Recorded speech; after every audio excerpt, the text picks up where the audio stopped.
Hey, it's Chris back for the CJ Rubric Daily, and I've got Chelsea helping me out today on camera, and she's going to demo a few things soon. But this is Series 1, Episode 2, and today's all about movement.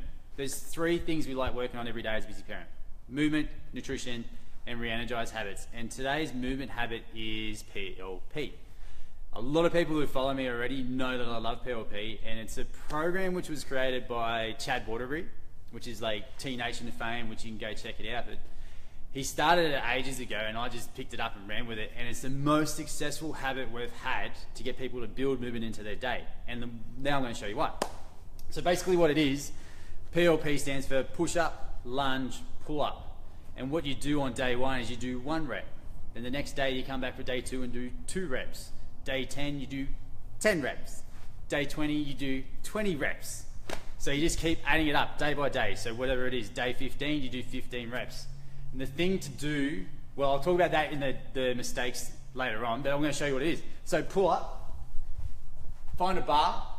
Anyway, you do a chin up, pull up, all the way to the top, all the way down. And then you're going to just do your lunges. Any lunge you like, doesn't matter what lunge you do, it's just 1 each leg. And then you do your push up. Push up, chest to ground, the whole way. It's as simple as that to get day 1 in. That's all you need to do to start this movement habit, and that's why we wanted to show you today. Because the easier it is to start, the more chance you're going to do it. But a lot of people get stuck with the idea that they don't have a pull-up bar and they can't do it. They can't do a push-up and they can't do it. So what we're going to do is get Chelsea to show you what to do instead. So as you can see here, hey, there's Chelsea. Chelsea's just going to do an inverted row. So if you've got a TRX, you can even put a sheet through your door and do this, but inverted row on the straps, just keep going there, Chelsea. Just make sure you got your bum switched on, so the bum's nice and tight, so you got your plank happening. Shoulders are pulled back at the top, and elbows is back as far as your movement allows. So this is one way you can do it if you've got a TRX strap. The other one you can do, and Chelsea's going to show you here, this is instead of the pull-up, is the sandbag. So if you've got a school bag, you can throw books in it. I'll share a video on how to do that later. But basically, get into the hinge position. Make sure your back's nice and flat. As you can see with Chelsea's back, it's nice and flat and the head's nice in alignment there. And all you're doing is grabbing the bag and rowing it to your chest. So stand up tall for a sec, Chelsea, and face that way. See how she's got a nice flat back there, standing up. Now start tipping over, maintaining that back position. If you stand up again, Chelsea, and show me a rounded back, roll over, keep tipping over, and then you can see how the back's rounded. That's where you're going to hurt yourself. So stand up tall again, flat back, do another hinge for me. Yes, perfect, nice flat back there. So that's what you can do instead of doing the pull up on the bar. Alright, now Chelsea's going to show you for the push up. There's 2 versions we're going to do. They're going to be pretty difficult. Chelsea's just done a workout, so she's going to feel amazing doing this. Do the kneeling push up for me here.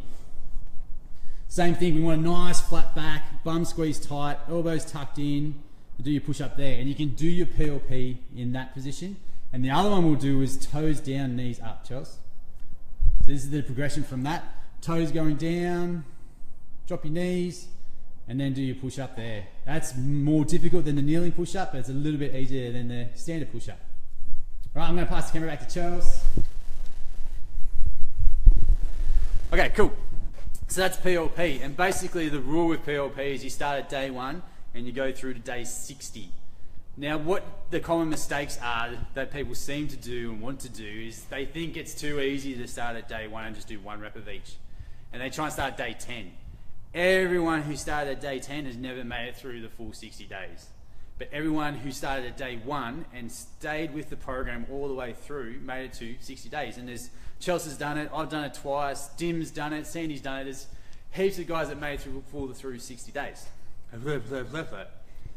But the other thing to remember is if you get to 30 days and you're finding it hard to keep going past that, just start again at a more difficult level, which we'll show in a later episode. What else are we going to talk about today? Other common mistakes is trying to do something which is too difficult. Doing a push-up which is too hard, make it easy. Everything's meant to be easy doing this. So no reps to failure. Spread it out through your day. So when you get to 30 reps, You don't have to do 30 reps in one set. You can break it up, do 5 in the morning, 5 at lunch, 5 at your smoko break, 5 at the water tower, 5 at the shops, wherever you want to do it. Break it up and spread it out through your day, because that's how it works better. Okay, so why is this habit so successful? It's reasonable. And the thing with doing stuff at home is the more reasonable it is to do, the more chance you have of showing up and doing it. You don't need to do a warm-up. You can wake up and just get straight into it, because the reps are easy. You only need to warm up if you're going to be pushing yourself really hard into technical failure. So with this exercise, just get up, get in, and do it. Do it anywhere. It's like we're doing it at the House of Lone Dog, which is very awesome for them to let us do it here. You can do it out in the park. You can do it in your lounge room. Whatever you need to do to get it done, just show up and do it. Do it every time you walk through the front door. Walk through the front door, get in and do it, and then go about whatever you got to do in the house. The other reason it's so successful is it gets the 1% rule. So you get 1% better every day. You start at 1 rep, add a rep the next day, add a rep the next day, and you're getting the progression you need to get stronger. This is all I did for Spartan training for a 10K Spartan race in the stadium sprint that Chelsea was there watching for. All I did was PLP for the strength training for it. And I was strong enough to do all the pull-ups, the chin-ups, the rope climbs, and everything like that. So it will get you strong enough to be a busy parent. You don't need to do anything more. You can, of course, do more. But if you've got no time, PLP is the one you need to do for movement. So watching the video now, make sure you get up, do your PLP straight away. Tomorrow's episode is going to give you really simple nutrition tools you can use to adjust them on the fly to make sure you're losing all the body fat you want to lose while staying energetic and keeping hunger cravings at bay. Thanks, Charles, and thanks everyone for watching. See you later.